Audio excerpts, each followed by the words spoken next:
Welcome to Living Healthy Chicago. I'm Jane Manzuris. We talk a lot about the benefits of staying on the move, and sometimes to do that, you have to overcome some big health hurdles.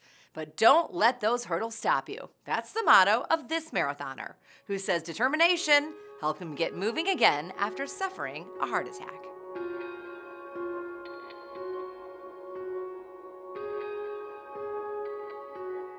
Jose Nebreda has an addiction.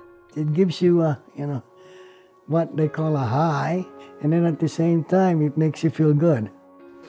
But it's not drugs or alcohol. His high comes from exercise.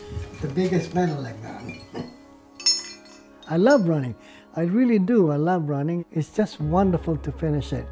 It's a feeling of accomplishment. Became a positive addiction. So you felt that, hey, if I can run one, I can run another one. It was a craving. Jose would go on to run 177 marathons, but he hit a speed bump along the way.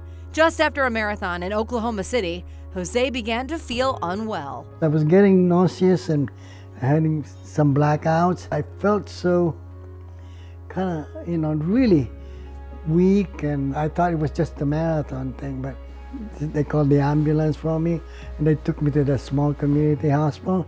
I asked the doctor, I said, "What's wrong with me?" He said, "You had a heart attack." Hello, how are you doing? Fine, thank you very much. A heart attack occurs when there's a pre-existing degree of blockage within an artery. It can lead to obstruction of blood flow. And if the blood flow trying to go through the pipe or through the artery is not able to get to its end destination, which is the muscle will suffer lack of oxygen.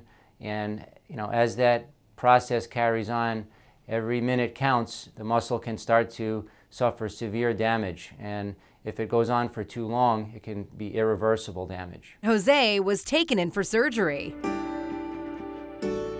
They performed a triple bypass because 95% of my left artery was blocked, and then 85% of my right arteries were blocked, two of them. It was scary. It was real scary. To help Jose recover, doctors had him complete cardiac rehab.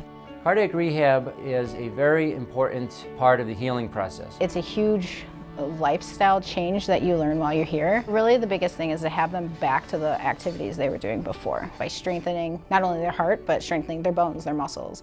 Once you complete the cardiac rehab program, there's options to continue medical fitness. It's very important to reduce the chance of having another cardiac event, such as a heart attack. And that's just what Jose did, committing to regular exercise. Now I do a lot of walking. I'm doing now half a mile. My aim at the moment is to do a mile on the track, and then I do a bit of dumbbells, for muscle toning. He's doing great. He works hard every day that he comes. He's always the most positive person. Once you have heart disease or have had a heart attack, there is lots of hope out there. If we can really focus on disease prevention, making sure we're exercising regularly, you can have a normal, healthy life if you stick to the things that are going to reduce your risk. Jose now hopes to be an inspiration to others to get active and start moving, whether they've struggled with heart health or not. It makes you feel alive. Yeah. It makes you feel good about yourself. Keep on moving, as they say. Oh, it's great to see Jose living a healthy life.